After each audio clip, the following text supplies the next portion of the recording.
guys. So today on Ameyaw Meet, I'm reconnecting with an old friend of mine. He's one of the biggest gem we have in Africa when it comes to creativity, writing, filmmaking, and everything else.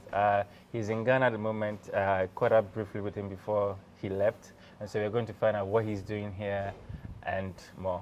Onyeka, hey. Afaba. Thank you. Medas. Medas, good. Yeah. Good. So what brings you to Ghana this time? Okay.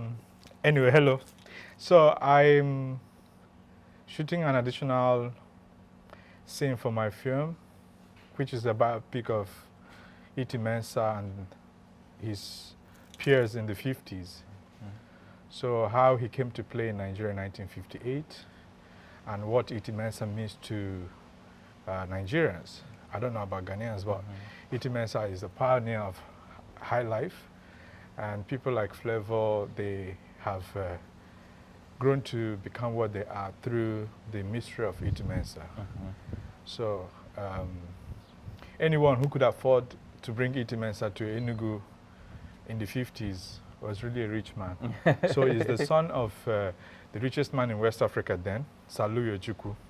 The son is Emeka Ojukwu, who started Biafra, which was supposed to be the exodus of Igbo people from Nigeria. So he was very wealthy, and he was able to invite E.T. So I thought it's important to include E.T Mensah in the narrative of Ojukwu. Good. And I like the fact that you being Nigeria, you recognize that highlife was sort of formulated, originated by E.T Mensah, because I remember Ghanaians fighting on Twitter amongst themselves and eventually with some Nigerians about the origination of highlife. A lot of people don't really know the significance of E.T Mensah when it comes to that. So I'm happy that you are doing this and portraying that. Yeah, but you said it's Twitter, right? But Twitter is full of uneducated people. Which shouldn't be the case. Yeah, but you know, it should be the case because they're asked to write something in short, in a very short format, right?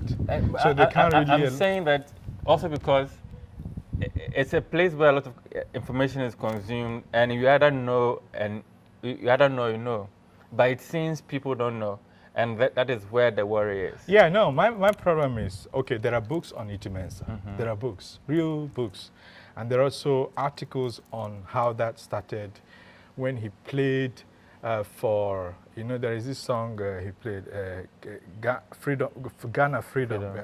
Yeah. So people need to first, I think reading is very difficult. And when I was writing my book, Hip Hop is Only for Children, right? I didn't think of young people for that book. I thought about the intellectual class because for me, I'm sort of discriminatory when it comes to that. I think about the people that I write for. My writing is not for everybody, even though I'm not that intelligent, but my writing is not for everybody. So the same way I'm making this film, I don't want to assume that everybody knows E.T Mensah to come in the cinema and say, who is that guy wearing a kente and all the rest of them. They will need to go and find out by themselves online, or they can forget it. But the idea is to immortalize these heroes.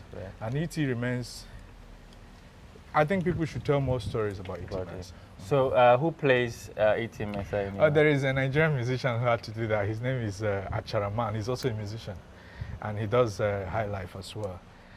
But what I did with the casting was to do lookalikes. Chinua Achebe is in the film, so there is an actor who plays Chinua Achebe. There is Wole Soyinka. There is a guy who looks exactly like Wole Soyinka who played Wole Soyinka. But I wasn't looking at countries or tribes. What they had to do was the body language, the mannerisms, the accent, and how did these people do, how did they behave, you know. They had to go online to learn all these things. So I wasn't particularly looking for a Ghanaian actor to play E.T Mensah. Yeah, I was just needed to find someone who looks like E.T Mensah. So where did the interest to create the story around Ojukwu and everything else start for you?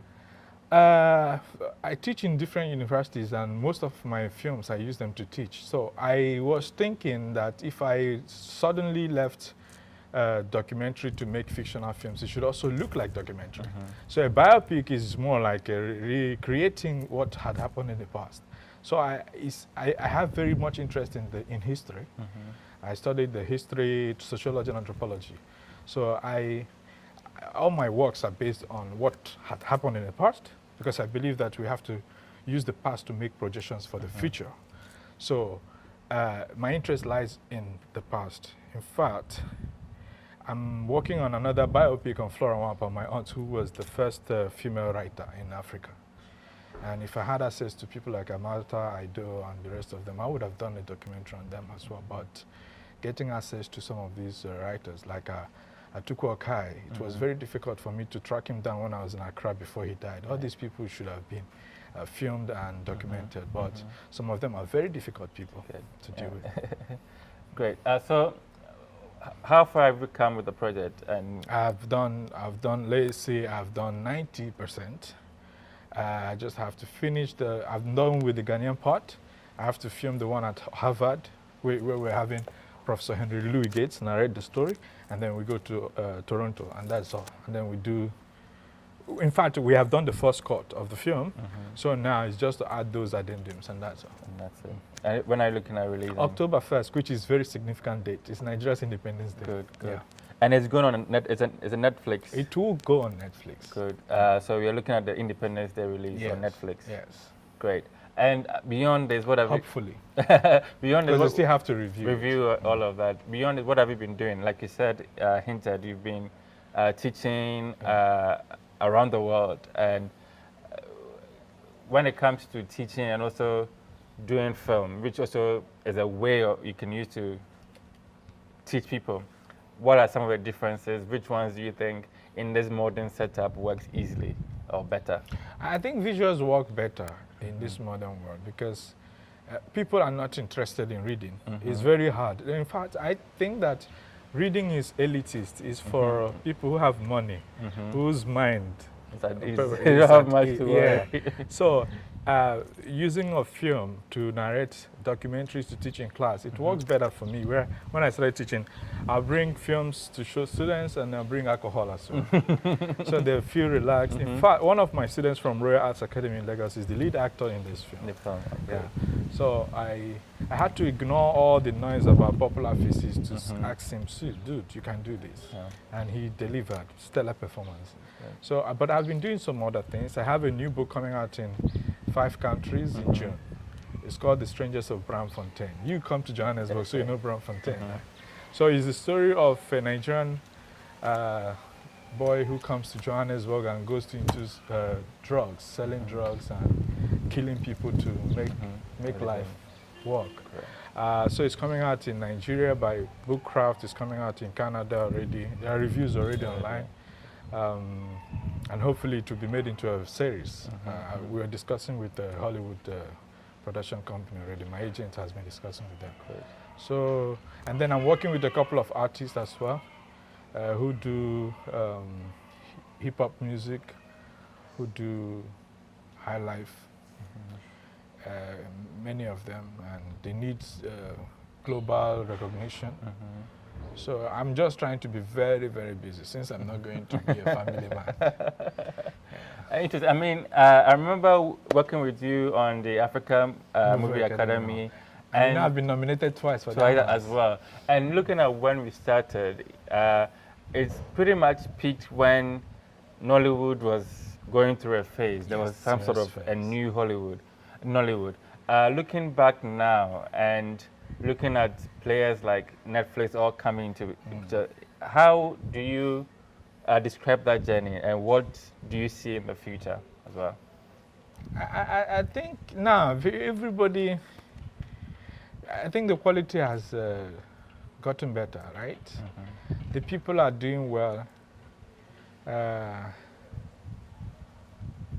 but we still don't have stories, thank you.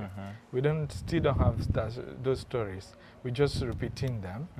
And then when they see this kind that I'm doing now, they're like, do you have money to make it?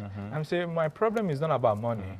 My problem is making sure I have the best technical team right now. That's why. Because the reason why my Igbo film is not on Netflix yet, the one that was nominated for that, is because of the audio, the sound, and everything. It's not good, right?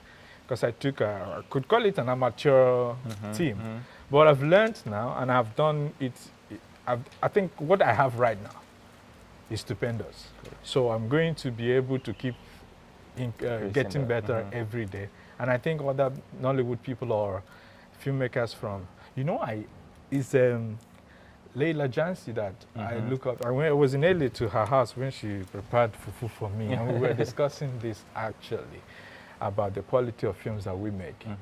Most people in Ghana do not even recognize her, or she is the A-list for me from Ghana, and she's made these films, and when you look at them, they are like serious work of art that people want pot boilers. They want the other ones that are very smooth. But now, on my set, I made sure that the actors deliver the dialogue the way they are written.